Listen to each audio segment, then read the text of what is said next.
नमस्कार दोस्तों, छोटे चारधाम यात्रा की इस सीरीज में आपका एक बार फिर से स्वागत है।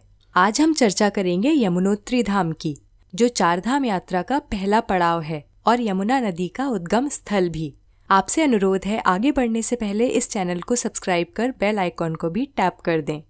यमुनोत्री उत्तराखंड के उत्तरकाशी जिले में स्थित है। यमुना नदी यहीं से उद्भूत होकर देश के विभिन्न भागों से होती हुई प्रयागराज में गंगा और सरस्वती से जाकर मिलती है।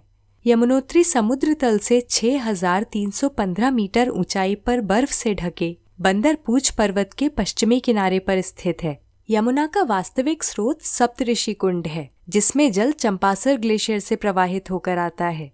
यह ग्लेशियर कालिंद नामक पर्वत के ऊपरी भाग में स्थित है, इसलिए यमुना को कालिंदी भी कहा जाता है। कालिंद पर्वत बंदरपूछ के निकट स्थित है। इसके चरण पर ही यमुना देवी का मंदिर है, जिसकी ऊंचाई समुद्र तल से 3,293 मीटर है।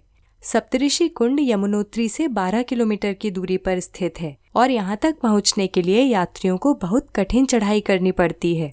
ऐसा कहा जाता है कि सप्तऋषियों अर्थात कश्यप, अत्रि, भारद्वाज, विश्वामित्र, गौतम, जमदग्नि और वशिष्ठ ऋषि ने सतयुग में लाखों वर्षों तक इस स्थान पर तपस्या की थी। इसीलिए इस कुंड को सप्तऋषि कुंड कहा जाता है। तो आइए अब जानते हैं यमुना कौन है। देवी यमुना सूर्यदेव और उनकी पत्नी संज्ञा से उत्पन्न हुई। वे यमराज की जुड़वा बहन है। मान्यता है कि जो यमुना नदी के जल में स्नान करता है, उसे मृत्यु का कोई भय नहीं होता। शास्त्रों के लेख के अनुसार सूर्य जब भी संज्ञा के संपर्क में आते तो उनके तेज के कारण संज्ञा अपनी आंखें खोलने में असमर्थ हो जाती। इससे क्रोधित होकर सूर्य ने संज्ञा को श्राप दिया कि वो एक ऐसे पुत्र को जन्म देंगी जिससे संसार में सभी को मृत्यु का भय रहेगा और उसका पुत्र लोगों से उनके जीवन छीनने का कारण बनेगा। इस पुत्र का नाम यमराज होगा। ऐसा श्राप सुन संज्ञा को बहुत ग्लानि हुई और वो बहुत दुखी हुई। जब सूर्यदेव का क्रोध शांत हुआ, तब उन्होंने संज्ञा को वरदान दिया कि वो एक पुत्री को जन्म देंगी, जिसका नाम यमुना होगा। यमुना न केवल मनुष्यों को अपने भाई के भय से मुक्त करेगी, अपितु लोगों को जन्म एवं मृत्यु के चक्र से भी मुक्ति प्रदान करेगी। और दर्शकों, इसी कारण यमुना नदी में स्नान करने को इतना महत्व दिया गया है। अब जानते हैं किस प्रकार यमुनोत्री में स्वयं गंगा जी पधारी। कहा जाता है कि यमुनोत्री में असित मुनि का आश्रम था और वे प्रतिदिन गंगोत्री में गंगा जी और यमुनोत्री में यमुना जी में स्नान किया करते थे। परंतु वृद्धावस्था में जब उनके लिए गंगोत्री जाना संभव नहीं था, तब यमुनोत्री में स्वयं गंगा प्रकट हुई। गंगा जी का यह झरना आज भी यमुनोत्री में प्रवाहित होता है। यमुनोत्री मंदिर के कपाट वैशाख माह में शुक्ल पक्ष की अक्षय तृतीया को खोले जाते हैं और कार्तिक माह में यम द्वितीया को बंद कर दिए जाते हैं। शरद ऋतु में यमुनोत्री धाम पूरी तरह बर्फ से ढक जाता है। इस कारण देवी यमुना की पूजा खरसाली गांव से की जाती है। खरसाली गांव जानकी चट्टी से लगभग 1 किलोमीटर दूर है। यमुना जी की प्रतिमा को यहाँ के प्राचीन शनिदेव मंदिर में स्थापित किया जाता है। यमुनोत्री से लगभग 13 किलोमीटर पहले हनुमान चट्टी स्थित है। ट्रैकिंग का शौक रखने वाले लोग यहाँ से भी यमुनोत्री की यात्रा आरंभ करते हैं।